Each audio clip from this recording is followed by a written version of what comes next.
आणि महाराष्ट्राचा विकास आराखडा हे तुमच्या समोर मांडताय, त्यासाठी आपण उत्सुक आहात.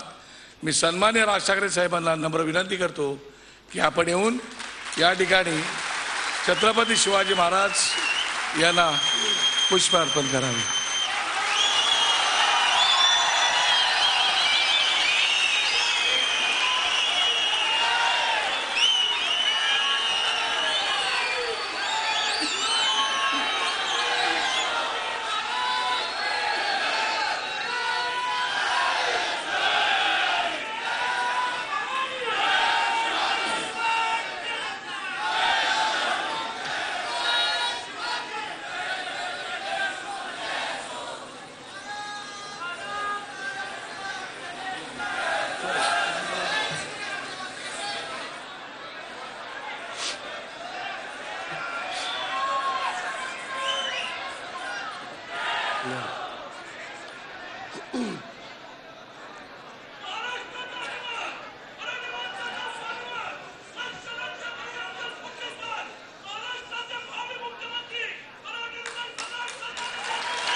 जमलेल्या माझ्या सर्व मराठी बांधवांनो, भगिनींनो आणि मातांनो,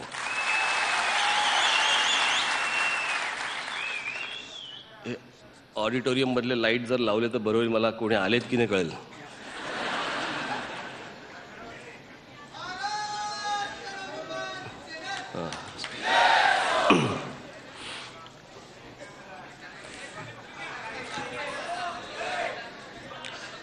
गेले 10-15 दिवस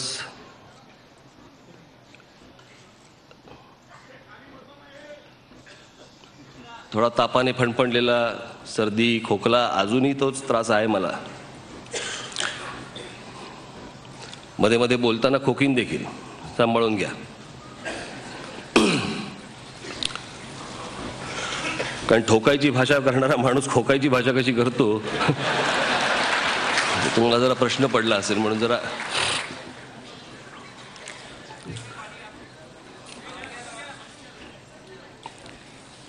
आज हा महाराष्ट्राचा विकास आराखडा मी आपल्या समोर सादर करतोय. गेले अनेक वर्ष अनेकांनी त्या गोष्टीची चेष्टा चालवली होती. कधी येणार, काय होणार, त्यातल्या अनेकांना कर्तव्यही नव्हतं की त्याच्यामध्ये काय असेल किंवा काय असलं पाहिजे.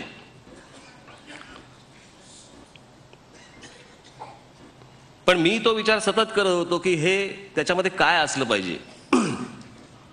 आज जवळपास मला प्रत्यक्ष राजकारणामध्ये येऊन प्रचार करता करता, महाराष्ट्र फिरता फिरता जवळपास 25-26 वर्ष झाली, 27 वर्ष झाली प्रत्यक्ष राजकारणात. आणि ज्या वेळेला महाराष्ट्रामध्ये मी फिरत असायचो किंवा आजही फिरतो, निवडणुका आल्या आणि निवडणुका आल्यानंतर मग प्रत्येक ठिकाणी जाऊन प्रचार सभा घ्यायच्या, जाहीर सभा घ्यायच्या आणि सगळीकडे जाऊन एकच गोष्ट सांगायची. वर्षानुवर्ष आपली तीच गोष्ट आपण सांगतो, वर्षानुवर्ष सगळे राजकीय पक्ष त्याच गोष्टी सांगतायत, त्याच्यावरतीच निवडणुका होत आहेत. आम्ही रस्ते देऊ, आम्ही पाणी देऊ, आम्ही वीज देऊ, आम्ही नोकऱ्या देऊ. कशा देऊ? आणि वेगवेगळ्या लोकांना काहीतरी वेगवेगळ्या भूलथापांना बळी पडून प्रत्येक वेळेला वेगळी सरकार येणार, 5-5, 10-10, 15-15 वर्ष ओरबाडणार. आणि या सगळ्या गोष्टींचा विचार करताना नुसता निवडणुका, राजकारण, सत्ता याचा विचार नाही केला.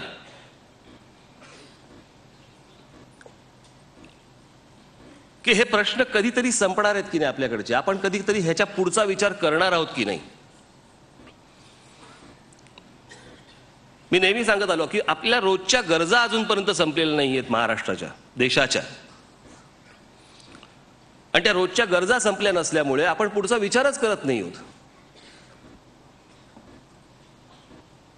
आज ज्यावेळेला परदेशामध्ये जातो आपण, अगदी साधी ॲडव्हेंचर स्पोर्ट्स बघतो, त्यांचे टेलिव्हिजनवरती पाहतो, कुठे गेलेत? म्हणजे तो मी नेहमी आमच्या सगळ्या सहकार्यात नेहमी सांगत होतो, ते बंजी जम्पिंग माहिती प्रकार असतो, वरून उडी मारतात. आता पायाला दोरी बांधून वरून उडी मारतात इथपर्यंत ठीक आहे, अहो पण तो आत्महत्येचा प्रकार आहे. पण त्यांच्या किक्स वेगळ्या आहेत, त्यांना एखाद्या गोष्टीचं वेळ लागतं. याचं कारण रोजच्या गरजा संपलेल्या आहेत, त्याच्या पुढे जायचं आहे त्यांना, त्याच्या पुढे गेलेत ते. आपण अजून तिथेच आहोत. आमच्याकडे पण गिनीज बुकात जाणारी लोक कोण?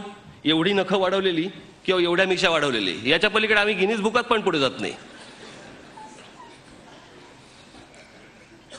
याचं कारण रोजचं आमचं काम संपलेलं नाही. अजूनही आम्ही 62, 65, 68 वर्ष या देशामध्ये पाणी देऊ, रोजगार देऊ, रस्ते देऊ. आणि मग या सगळ्या गोष्टींचा मला इतका वीट आला. आणि मग मी ज्याला पहिली जाहीर सभा ज्यावेळेला मी घेतली शिवतीर्थावरती, त्यावेळेला मी सांगितलं होतं मी महाराष्ट्राची ब्ल्यूप्रिंट मी समोर आणीन. आमच्याकडे सगळे सुरू झाले, कधी आणणार कधी आणणार. म्हटलं अरे आणतो. आधी आणली असती तर सगळे विसरून गेले असते. टायमिंग पण पाहावं लागतं की नाही, की अशीच आणायची. तुम्ही म्हणाल की निवडणुकांसाठी नाही, निवडणुकीच्या काळात कशाला आणली? काय करू मी, मध्ये निवडणुका आल्या, मला 25ला जाहीर करायची होती.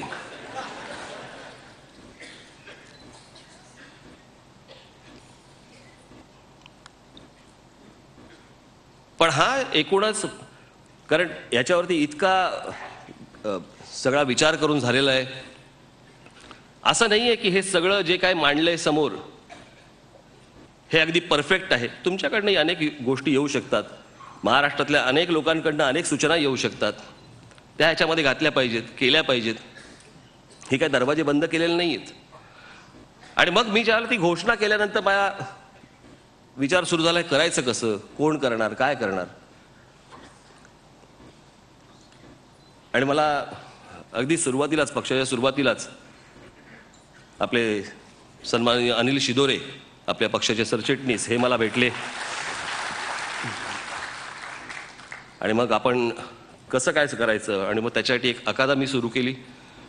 आणि त्या अकादमीतनं सगळा रिसर्च करत, अभ्यास करत करत करत आज इथपर्यंत सगळं आलंय. आज अकादमीची टीम आहेच, याच्या पलीकडे अजून असंख्य लोक, अनेक लोक आहेत ज्यांना नावाची गरज नाहीये, ज्यांना नाव सांगायची आवश्यकता नाहीये, पण जे असंख्य लोकांनी या विकास आराखड्यामध्ये मदत केली. आणि त्यातनं हे जे काय आज तुमच्या समोर येतंय, आज जे मांडलं जाईल ते अत्यंत थोडक्यात आहे. की ह्या सगळ्या गोष्टींचा विचार करताना आपण कोणकोणत्या, काय काय विचार केला, की बाबा याच्या अगोदर अशा प्रकारच्या गोष्टी कोणी केल्या आहेत का, अशा प्रकारच्या ब्ल्यूप्रिंट्स किंवा अशा प्रकारचे विकास आराखडे कोणी कोणी मांडले आहेत का? मांडले आहेत, अनेक लोकांनी मांडले आहेत, अनेक राजकीय नेत्यांनी मांडलेत, अनेक राजकीय पक्षांनी मांडलेत. पण एक संशोधन करता करता लक्ष झालं की पहिला विकास आराखडा या जगात जर कोणी मांडला तर तो आपल्या सम्राट अशोकाने मांडलेला आहे. आणि त्यावेळेला त्या शिलालेखांवरती त्यांनी ती संपूर्ण समाज कसा असला पाहिजे, राज्य कसं चाललं पाहिजे, महिलांबद्दलचं त्यांचं धोरण, शेतीबद्दलचं धोरण, अशा असंख्य गोष्टी ह्या शिलालेखावरती सापडल्या. आणि त्यातला महत्वाची गोष्ट म्हणजे त्यातला एक शिलालेख आपला नाला सोपारा आहे, त्यातल्या सोपारा ह्या गावी आहे.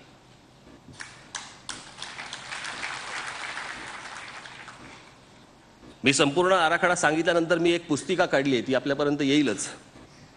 त्यात त्याचे फोटो वगैरे सगळ्या गोष्टी दिलेल्या आहेत.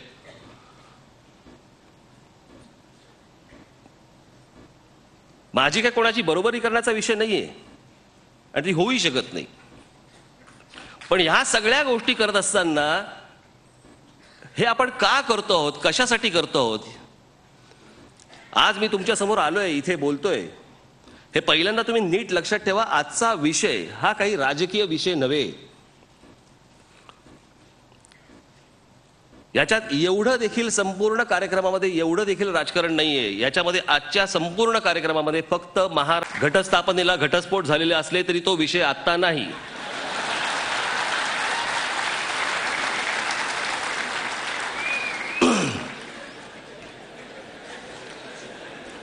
आजचा विषय हा फक्त महाराष्ट्राचा. बरं, सगळेच जण आपापला विचार करतायत, किमान आपण तरी महाराष्ट्राचा विचार करू.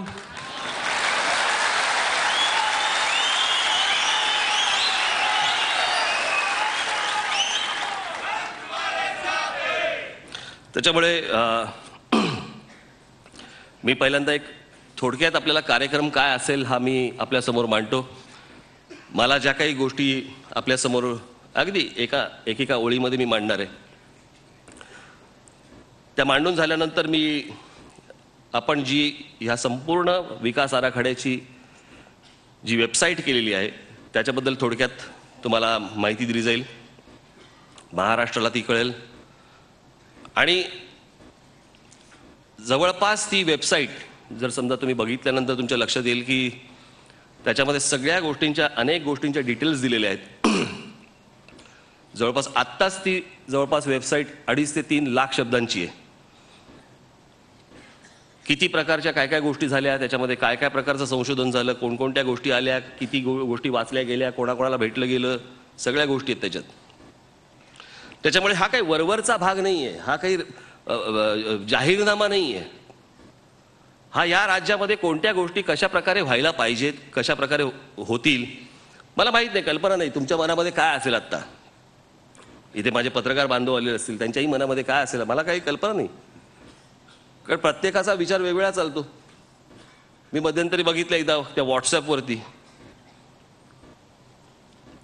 राज ठाकरेंची ब्ल्यूप्रिंट कशी असणार तो मला दाखवतोय. आणि मी बघितली ते त्या आर्किटेक्ट लोकांचे निळे कागद असतात ना, ते मांडलेले असतात ना का सगळे असे काही काही डिझाईन केलेलं, तसे काहीतरी फोटो बिटो टाकले होते, बागा बिगा काहीतरी वगैरे. माझं काय भांडण आहे ना, त्याचाही एक विचार असू शकतो. पण आज हे जे समोर तुमच्या मांडणार आहे, कदाचित तुम्हाला असं वाटेल की थोडंसं रुक्ष असेल, पण ते जर तुम्ही समजून नाही घेतलं आज तर महाराष्ट्राच्या भविष्याचा आपल्याला विचार नाही करता येणार. महाराष्ट्राच्या भवितव्याचा विचार नाही करता येणार. ही गोष्ट ही एक तुम्हाला चालना देणारी गोष्ट आहे असं पकडा, ज्याच्यातनं तुम्ही अजून वेगळा नवीन विचार केला पाहिजे आणि पुढे गेलं पाहिजे. त्याच्यामुळे ही गोष्ट करताना आपण काय काय गोष्टी थोडक्यात पाहिल्या मी आपल्यासमोर इथे ठेवू इच्छितो. की हे मुळात विकास आराखडा कशासाठी, त्याच्या आम्ही काही एक 8-10 गोष्टी पहिल्यांदा काढल्या. त्यातलं सगळ्यात महत्त्वाचं म्हणजे आपल्या सर्वांना, सर्व मराठी समाजाला एक स्वप्न पाहता येईल. 2, आपण भविष्यात बघायला शिकू. 3, रोजच्या प्रश्नांच्या पलीकडे जायला लागेल. 4, आपलं मूल्यमापन आत्मपरीक्षण होईल. 5, समाज चिरंतन टिकावा, संपन्न राहावा याचा विचार होईल. 6, सर्वांगीण मूलगामी विचार करता येईल. 7, काही जगावेळा विचार करण्याची संधी मिळेल. 8, समाजातील सर्वांचा साकल्याने पूर्णपणे विचार करता येईल. 9, महाराष्ट्राला प्राधान्यक्रम ठरवता येईल. हे पहिल्यांदा आम्ही काही गोष्टी अशा ठरवल्या. हे ठरवत असताना विकासाचा अर्थ, विकास म्हणजे काय, ह्या सगळ्या गोष्टी त्या पुस्तिकेमध्ये आहेत, मी तितक्या डिटेलमध्ये जाणार नाही. पण हे करत असताना काही आम्ही एक 10 प्रश्न अजून एक विचार केला की हे करत असताना कशा अंगाने आपण जायला पाहिजे, कोणत्या गोष्टींचा विचार करून आपण प्रश्न हाताळले पाहिजेत. त्यातला एक होता, लोक सुरक्षित आहेत का. 2 होता, महाराष्ट्रातल्या माणसांमध्ये आर्थिक, सामाजिक, सांस्कृतिक, शैक्षणिक गोष्टींमध्ये भीषण अशी तफावत तर नाही ना. 3, लोकांना पुरेसं खायला आणि पुरेसं प्यायला शुद्ध पाणी मिळतंय ना. 4, लोकांना परवडणारी घरं, त्यात शांतता, खाजगी जागा, नळानं पाणी, शौचालय अशा सुविधा मिळत आहेत ना. 5 त्यांना पुरेशा समाधानकारक रोजगाराच्या संधी उपलब्ध आहेत ना. 6 ते त्यांच्या मुलांना त्यांना परवडेल अशा पद्धतीनं दर्जेदार आणि नव्या युगाच्या दृष्टीने योग्य असं शिक्षण देऊ शकतायत ना. 7 त्यांना त्यांच्या जवळ आणि त्यांना परवडेल अशी आरोग्य सेवा मिळते ना. 8 त्यांना शुद्ध हवा, त्यांच्या हक्काची नैसर्गिक साधन संपत्ती, सोयी सुविधा आणि मनोरंजनाची साधनं मिळतायत का. 9 लोकांमध्ये अस्मिता जागृत आहे का.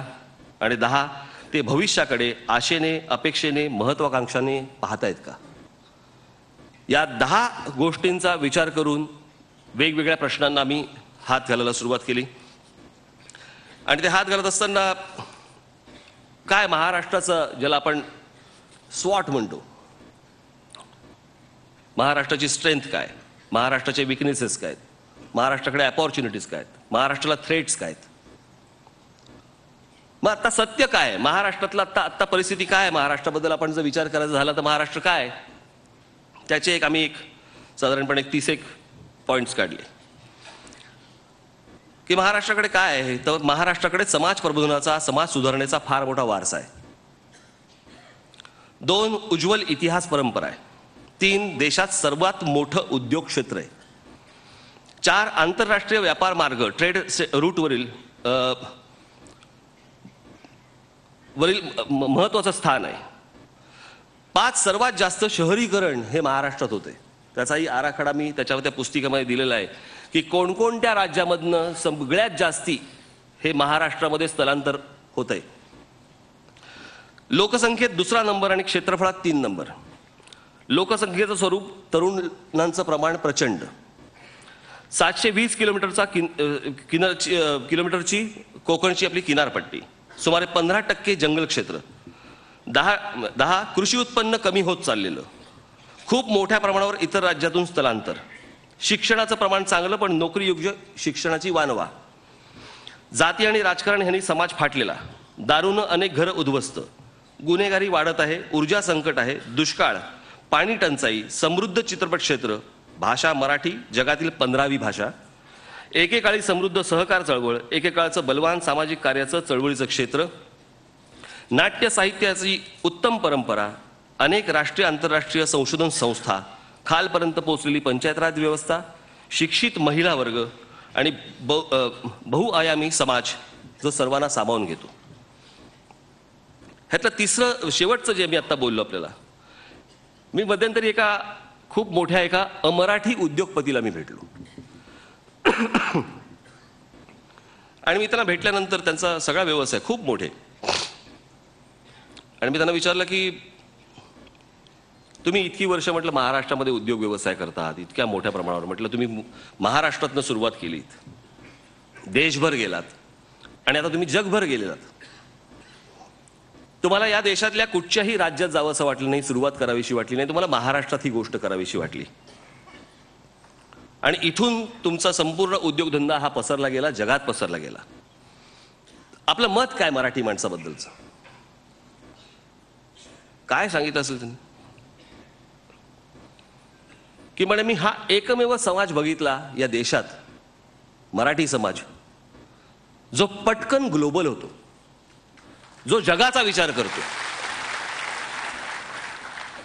हे वाक्य ऐकल्यानंतर माझ्या असं लक्षात आलं की किती वर्षापूर्वी ज्ञानेश्वरांनी लिहून ठेवलं, विश्वाचे अर्थ माझ्या मनी प्रकाशले. विश्व हा मराठी समाज, आपण कुठे आहोत, आपला DNA काय आहे, आपण कसा विचार करतोय, आपण जगाचा विचार करून जगात जे चांगलं आहे ते आपल्याला महाराष्ट्रामध्ये आणलं पाहिजे. आणि आज जर युरोपातला कोणताही देश जर समजा आपण पाहिलात तर कुठच्याही युरोपातल्या देशापेक्षा किंवा किंबहुना तेवढाच संपूर्ण महाराष्ट्राच्या मातीमध्ये देखील तितकीच ताकद आहे जी आज युरोपामध्ये आहे, मोठमोठ्या देशांमध्ये आहे. मग अडलंय कुठे, अडले फक्त एकाच गोष्टीवरती, इच्छाशक्ती आणि भ्रष्टाचार. या 2 गोष्टींवरती महाराष्ट्र रखडलेला आहे. आम्हाला पुढे जाताच येत नाहीये, आम्हाला पुढे कुठच्या गोष्टी करताच येत नाहीयेत. प्रत्येक ठिकाणी राजकारण आडवं येतंय, प्रत्येक ठिकाणी पैसे आडवे येत आहेत. हे त्याचं, ते त्याचं, ते त्याचं, माझं नाही. या सगळ्या विचारामध्ये महाराष्ट्रामध्ये सगळ्या बाजूनी महाराष्ट्र अडकला आणि महाराष्ट्राची प्रगती आज खुंटलेली आहे. आपण म्हणतोय बाकीची राज्य पुढे जात आहेत. बाकीची राज्य पुढे नाही जात आहेत, महाराष्ट्र थांबलाय. महाराष्ट्र आज अजूनही खूप पुढे आहे, पण आमच्याच लोकांना काही देणं घेणं राहिलेलं नाही. आणि या सगळ्या गोष्टींचा विचार मी या संपूर्ण विकास आराखड्यामध्ये केलेला आहे. पुढे पुढे आपल्याला अनेक गोष्टी दिसतील. मी श्री सौरभ करंदीकर यांना मी इथे निमंत्रित करतो. ते एक 5 मिनिटात आपल्याला वेबसाईट संदर्भामध्ये इथे सूचना देतील. आणि त्याच्यानंतर श्री अनिल शिदोरे हे आपल्यासमोर येतील. मी असीनच इथे, अर्थात मध्ये मध्ये चोंबडेगिरी करायला, पण अनिल शिदोरे येतील. बाकीचा जो विषय आहे ते अनिल शिदोरे आपल्याशी सविस्तर बोलतील. शिदोरे यांचं बोलून झालं, एक एक टप्प्याटप्प्याने घेतलं आहे. आणि मग त्याच्यानंतर आपण टुरिझम या विषयावरती जाणार आहोत. त्याच्यावरती संदीप शिकरे हे येऊन आपल्याला प्रेझेंटेशन देतील. आणि ते संपल्यानंतर मला काय वाटतंय त्याची एक चित्रफित केलेली आहे, ती चित्रफित मी आपल्यासमोर सादर करीन. मी सौरभ करंदीकरांना मी निमंत्रित करतो की त्यांनी येऊन आपली वेबसाईट कशी असेल, काय असेल हे स्पष्ट करावं.